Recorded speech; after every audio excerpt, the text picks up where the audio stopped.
Olá, meus queridos amigos e amigas, tudo bem com vocês? Espero que sim. Sejam muito bem-vindos e bem-vindas ao EduCast, esse projeto do INE que une processos educacionais, conteúdos, de uma forma divertida, utilizando as estruturas do podcast. Aqui você vai aprender de uma forma muito leve, quase espontânea, como você pode melhorar a tua vida, aprender novos conceitos, novos saberes. Talvez você saia até com algumas estratégias novas para a tua vida, tá? E a ideia desse projeto é fomentar esse conteúdo mais prático, esse conteúdo mais do cotidiano, permitindo que você já aplique imediatamente tudo que você vai ver aqui na sua vida. E hoje eu estou aqui com uma mesa muito diversificada.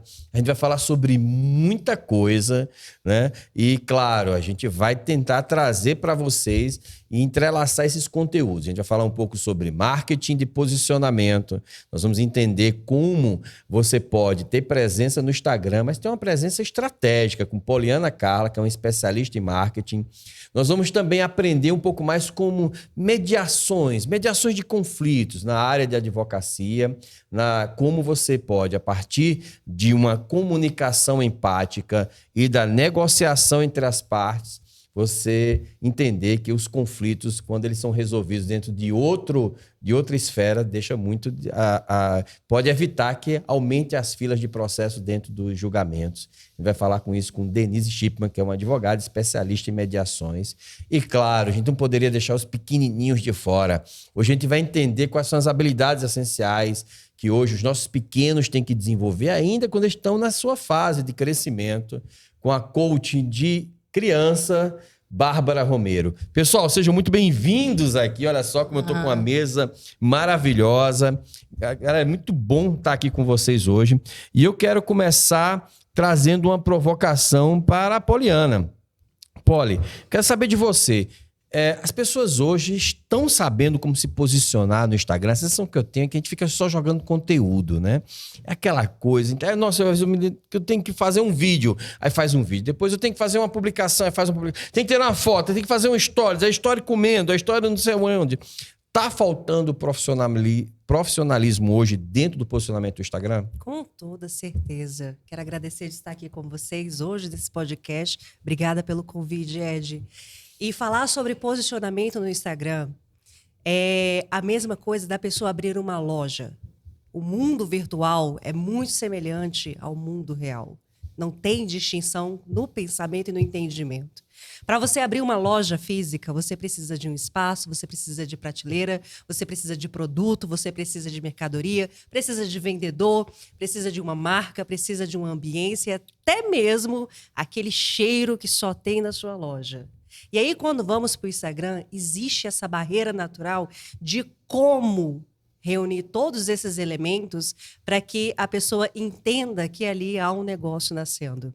Então, fazer um vídeo, fazer uma fotografia, colocar conteúdo, realmente há uma desassociação, porque não consegue, nesse primeiro momento, entender que, para ter o posicionamento no Instagram, a primeira coisa que a gente precisa ter em mente é qual que é o objetivo para ter esse perfil. Qual é o objetivo para estar lá? E nesse objetivo, nós construímos estrutura para que, quando a pessoa for lá visitar, é como se fosse uma vitrine. Está organizada e a pessoa entende do que essa loja está vendendo. É basicamente isso. E é interessante que você está falando agora sobre posicionamento, sobre objetivo. E eu acho que quando a gente pensa, né, Denise, sobre conflitos, a primeira coisa que a gente tem que definir é o que une essas pessoas, né? Qual o objetivo desse processo, né? A gente tem que começar sempre definindo esses objetivos. Como é que, Denise, que você escolheu essa área de mediação de conflito? De onde veio isso? E qual é a parte-chave para fazer com que duas pessoas possam, dentro de um processo, entrar em acordo para que elas possam, de certa forma, ter o ganha-ganha de um lado e do outro e cedendo nas suas partes, né? Excelente pergunta, Ed. Primeiramente, obrigada pelo convite. Estou muito feliz de estar aqui com vocês três, né? Mas com as convidadas Bárbara e Poli. Muito obrigada. Bom, primeiramente, como que surgiu essa área na minha vida? Eu digo que surgiu naturalmente, mas surgiu a partir de um curso que eu fiz de programação neurolinguística. Opa! Curioso isso. Interessante isso, porque o que acontece? A gente começa a aprender a como fazer perguntas. E nessas perguntas a gente cria uma habilidade de descobrir o que realmente a pessoa quer. Porque na grande maioria das vezes as pessoas dizem que querem uma coisa, mas elas não querem necessariamente aquilo. E aí, quando você vai conversando, que você vai perguntando, você descobre a raiz, você descobre qual que é a necessidade daquela pessoa. E muitas vezes a necessidade da pessoa não está em harmonia com o que ela está dizendo que quer. Então, por exemplo, uma pessoa diz que quer entrar na justiça para aumentar o valor da pensão alimentícia do filho. E aí você começa a perceber que aquela pensão alimentícia até que está satisfatória pelo que ela está contando. Mas ela gostaria que o genitor, o pai da criança, tivesse mais contato com aquele filho.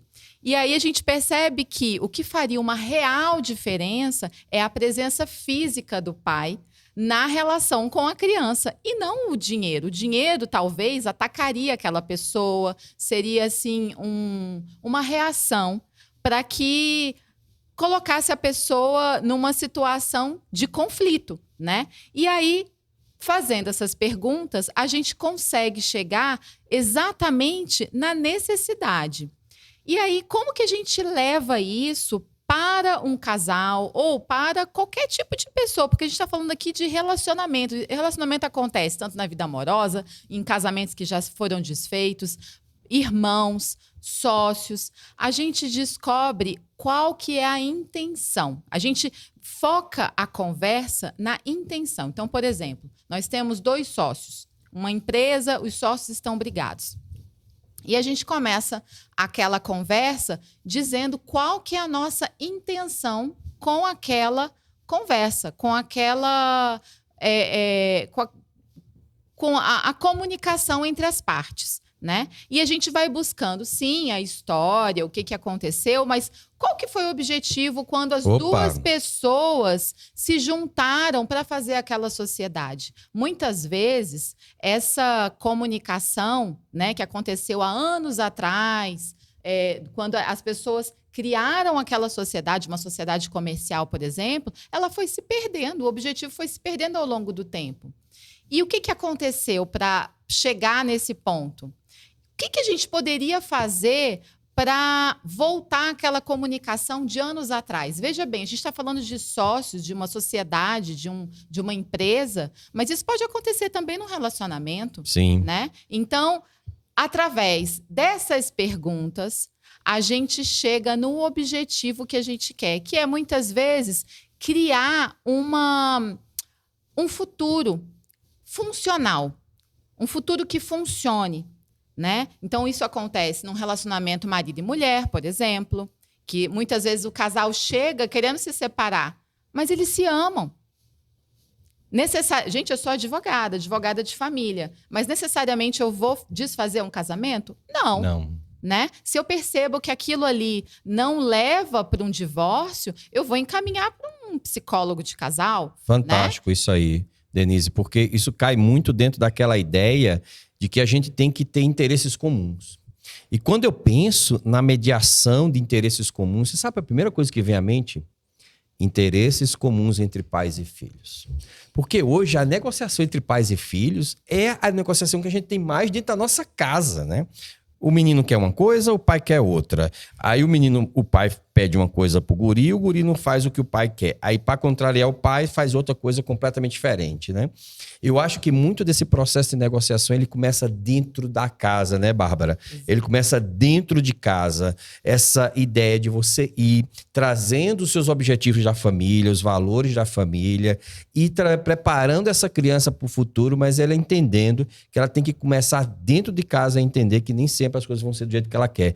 É mais ou menos isso, Bárbara? Exatamente isso. Eu quero já agradecer essa experiência, essa oportunidade, Ed, e vendo a Poli e a Denise falando, só reforça esse propósito de treinar, desenvolver nas crianças essas habilidades comportamentais desde a infância. A gente vê as famílias muito envolvidas em desenvolver as habilidades cognitivas, então colocam em boas escolas, fazem grandes investimentos para isso. Só que, por outro lado, quando a gente está no mercado de trabalho, hoje a gente observa que os profissionais são contratados por suas habilidades técnicas, boas formações, universidades federais, pós-graduação, MBA, mas são demitidos pelas inabilidades comportamentais. Isso está sendo muito recorrente. Então, é importante que já dê seja intencional nessa educação das habilidades comportamentais. O Fórum Econômico Mundial, recentemente, trouxe 15 habilidades principais do profissional do futuro. E esse profissional, dentre elas, está a inteligência relacional, que é saber se relacionar, ter empatia, ter relações interpessoais, ter uma boa comunicação, que você reduz os conflitos, que você seja assertivo na fala, né, com o seu emissor. A criatividade, criar mentes criadoras de soluções, criar uma geração que esteja vendo inovação, que esteja aberta ao novo. Então, é curioso, porque nos atendimentos, nas dinâmicas com as crianças, a gente observa crianças com 5 anos sem estar abertas, sem ter iniciativa. Crianças que não querem experimentar uma festa do pijama num lugar seguro, num lugar protegido, num ambiente que ela esteja bem, não estão abertas, que não sabem lidar com frustrações. Então, no dia a dia, a gente vai observando isso e entendendo que faz-se mais que necessário esses desenvolvimentos de habilidades comportamentais, basicamente. E é tão interessante isso que você falou, Bárbara, que hoje a gente vê os nossos pequenos, né, crescendo muito com a ilusão, muitas vezes, da internet, né, das redes sociais, e os pais não fazem ali um posicionamento desse filho para mostrar para esse filho que a internet não é só simplesmente mostrar as coisas boas, mas sim ele começar a plantar ali, já olhando uma carreira, talvez orientar esse menino para que ele possa ir experimentando vários tipos de postagem. É interessante, Polly, perceber o quanto o marketing está hoje inserido dentro das profissões, né? Hoje eu não consigo entender como é que uma pessoa ela consegue se despontar se ela não utilizar o marketing. E você acabou de me dizer que é esse marketing de posicionamento estratégico, né? A gente está lidando aqui com famílias, a gente está lidando aqui com adolescentes que querem ter o sonho americano, né? É possível também os profissionais de marketing ajudar essas pessoas em auxílio junto com os pais, mediando essas publicações para que elas tornem-se realmente funcionais para essas crianças e não somente um passatempo? Com toda certeza. Quando nós falamos da presença no digital, vocês duas trouxeram elementos valiosíssimos. A habilidade da comunicação e o desenvolvimento da habilidade cognitiva e emocional. Quando nós estamos num ambiente digital, existe a possibilidade de estarmos trabalhando exatamente nesse eixo, quando há uma maturidade de quem está à frente desse perfil. Quando existe maturidade e a intencionalidade, existe essa possibilidade, sim, de estar desenvolvendo todas essas outras habilidades nesses adolescentes. Eu me recordo de um caso lá em casa, que o meu filho ele estava trabalhando com a minha sogra, vendendo sapatilha. Então, ele foi aprender. A minha sogra é a casa, é a professora do comércio. Todos os netos foram para lá para aprender com ela como vender. E meu filho odiou a experiência. Odiou a experiência. Por quê? Porque ele é o cara totalmente de processos e procedimentos. E eu não tinha me atentado a isso. Olha só que interessante. E a minha sogra apertando o resultado. Ela no papel de contratante, resultado. Rodou ele em todas as cadeiras dentro da loja. Adivinha onde ele despontou? No marketing.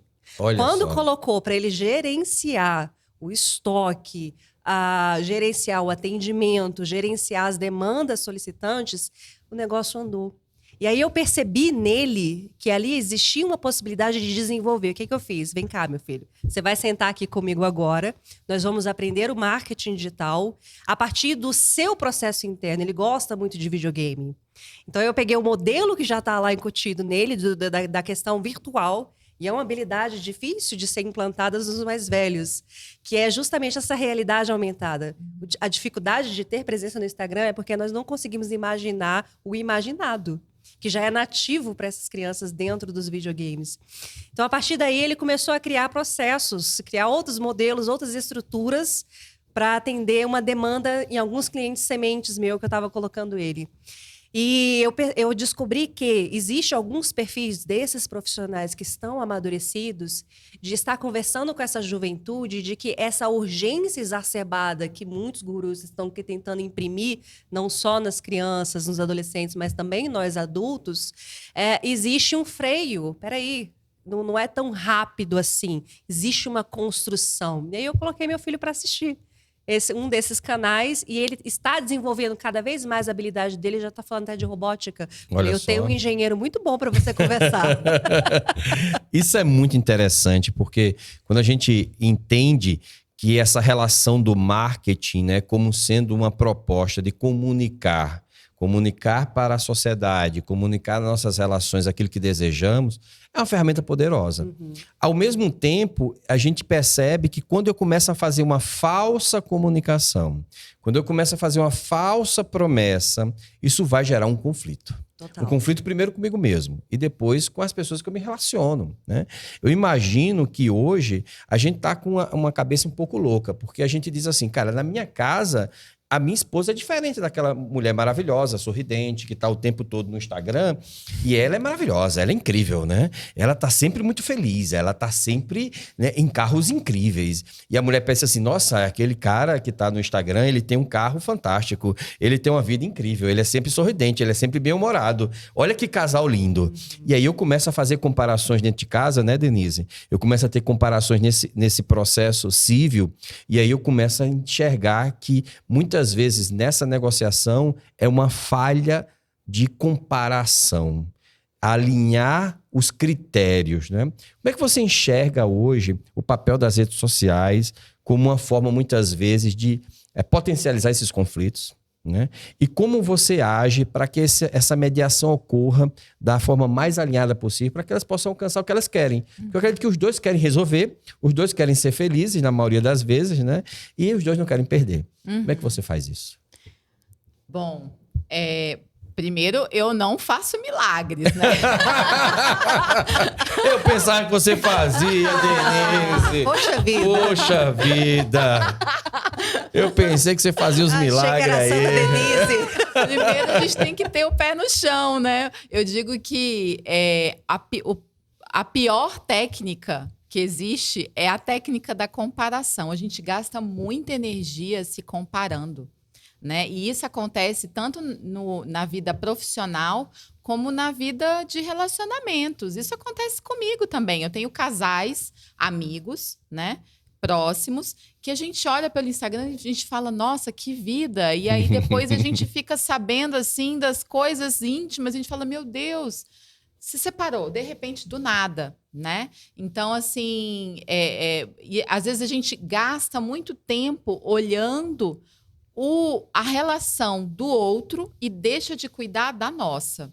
Então, a primeira coisa, eu acabo... É uma orientação que não é uma orientação de advogado, é uma orientação pessoal. Inclusive, eu até falei isso com a Michele esses dias, que está na minha agenda fazer uma pós-graduação de psicologia familiar. Eu acho que vai mudar, assim, vai transformar a forma de eu atuar. Porque o que eu percebo? Que o advogado da área de família, ele não é só uma pessoa que passa uma orientação jurídica. Ele passa também uma orientação de ser humano, né? O que vai acontecer daqui para frente? A vara civil tem muito isso, né? A vara Muito. civil tem sempre essa questão de você estar ali comunicando com problemas internos e emocionais das pessoas, né? Total. Esses problemas emocionais, elas nascem muitas vezes na infância. É muito comum quando você pega um adulto birrento. Aí você diz, cara, parece um adolescente falando, né? Exatamente. Porque não houve aquele cuidado do treinamento quando estava na fase infantil. Bárbara, eu vejo que hoje é muito importante os pais começarem a perceber que nesse mundo tribulado que a gente tem, com tantas informações, para que a gente não tenha os conflitos que a Denise vai resolver lá na frente, é necessário começar a cuidar desses pequenos, já desenvolvendo essas habilidades relacionais. O novo currículo do ensino médio já prevê algumas habilidades sociais dentro do Fórum Econômico Mundial, principalmente essa ideia do relacionar-se, do criar realmente empatia, do desenvolver a comunicação. Como é que você enxerga a comunicação nesse processo do coaching para crianças? Eduardo, eu considero a comunicação a parte essencial, é a base de qualquer relação. O que a gente observa hoje no dia a dia é muito ruído de comunicação. É uma má comunicação mesmo. Então, e quando você entende, a Polly trouxe o exemplo de quando ela percebeu do filho uma habilidade, uma característica. E hoje, infelizmente, as notícias não são boas com relação a bem-estar, né? Saúde mental, índices de depressão muito alto, índices de automutilação. Então, as crianças estão sendo criadas sozinhas. Elas estão se desenvolvendo sozinhas e os pais estão tendo pouquíssimo tempo de observar. E sem essa observação, para conhecer como elas são, ele também não aprende a se comunicar.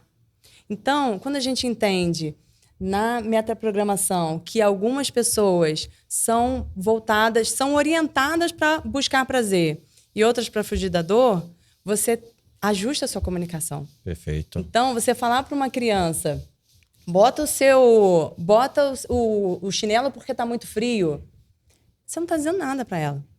Agora, quando você percebe isso, e você chega e diz, vamos botar uma meia para o seu pé ficar bem quentinho, vamos escolher a meia mais colorida, entendendo que essa busca prazer e a outra foge da dor, qual é a comunicação que melhor é mais assertiva para aquela relação, me fez lembrar agora, quando eu estava naquele processo de educação do Rafa para escovar o dente. E o Rafa e eu tenho uma programação meio voltada para fugir da dor. Então eu falei na minha linguagem. Rafa, tem que escovar o dente, senão você vai ficar com cárie. Você sabe o que é uma cárie? Fui explicar o que era uma cárie. Me dei ao trabalho de ir para a internet, pegar uma foto de uma boca bem banguela, bem desdentada, podre, para mostrar para ele. Muitos pais fazem isso. Isso é marketing. Gente, quando eu mostrei para ele, ele gargalhava. E aí eu falei, gente, é efeito contrário. Tirei rapidamente. Ele, deixa eu ver. Por quê? Porque o que funciona com ele? Filho, vamos deixar o hálito bem gostoso. Observa como a pasta deixa um gosto bom na boca. E um sorriso bem brilhante. Vamos deixar o sorriso mais brilhante possível. Então, o pai que não consegue conviver com a criança, se conectar e ajustar a sua comunicação, a gente está vendo agora, e vamos ver pior ainda no futuro, os impactos. Gente, que coisa incrível, né? Quando a gente entende que, de fato, o que é comum a tudo isso que a gente está fazendo aqui, vivendo, é a comunicação. E quando a gente melhora a comunicação, a gente melhora nosso marketing, a gente se relaciona melhor com as pessoas e seguramente a gente vai conseguir educar melhor nossos filhos. E alinhar a comunicação, tudo começa nessa comunicação que a gente tem com nós mesmos. Entender quais são as nossas necessidades, desenvolvimento, do autoconhecimento. E eu acredito que quando você se conhece e se permite conhecer o outro e não imprimir no outro, usando uma palavra que a Poliana trouxe aqui, imprimir no outro os seus desejos, você acaba negociando melhor com seus anseios, suas frustrações. Isso é transferido para a educação dos nossos filhos. Nossos filhos são muito reflexos das nossas inabilidades. Quando a gente melhora tudo à nossa volta, né? Que maravilha, que maravilha. Essa EduCast foi incrível. Passou muito rápido, né? Não é? Já acabou. Peraí. Passou muito rápido. Eu nem falei o pressuposto da PNL, do marketing. Passou muito rápido. Meninas, eu gostaria que vocês agora deixassem uma mensagem final, tá? Passando nas suas redes sociais. Vamos começar com a Poliana e depois a Denise, para aquela câmera ali. E, claro, motivem as pessoas a aprenderem mais sobre as suas áreas, entenderem a importância de estar conectado com vocês, tá bom? Então vamos lá, Poli. Certo, eu gostaria de deixar aqui o meu Instagram, se você quiser conhecer um pouco mais do que é um marketing estratégico, mas não no sentido de aprender técnicas, porque isso o Google já está cheio. Se você quer desenvolver habilidades, descobrir qual que é o gargalo que está aí na sua comunicação, o meu perfil é poliana.mkt, eu estou no Instagram, e também com esse link você consegue me encontrar nas outras mídias sociais. Maravilha, maravilha. Denise? Bom, meu perfil no Instagram se chama deniseshipman.adv. Espero que vocês coloquem aí escrito, porque o meu nome é complicado de escrever. E lá vocês vão ter acesso à informação jurídica e como ter conversas difíceis e como transformar a sua relação com as pessoas que você ama, como ter uma vida diferente, mesmo depois do divórcio. Maravilha. E agora, Bárbara Romero, olhando para aquela câmera ali, dê a sua mensagem final para a importância dos pais levarem educação para os seus filhos emocional. Pais, acreditem. Professores, acreditem. É possível que uma criança obedeça com alegria. É possível que uma criança cresça com inteligência emocional desenvolvida e que isso é o que vai gerar, no futuro, o sucesso no conceito que você tiver na sua cabeça. Então, invistam nisso. Deem atenção no seu autodesenvolvimento para que você consiga aplicar nos seus filhos e eduquem também seus filhos emocionalmente. O meu Instagram é Bárbara_Romeiro e lá a gente conversa muito sobre todas essas habilidades e tem mais informações lá também.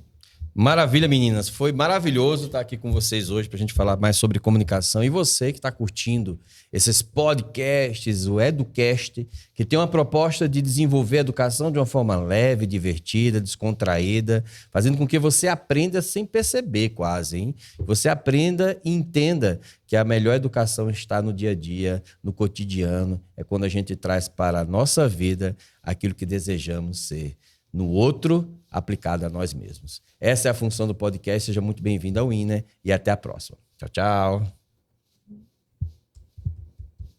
Ai, meu Deus, depois eu corto. Cadê a porra do... Apagou.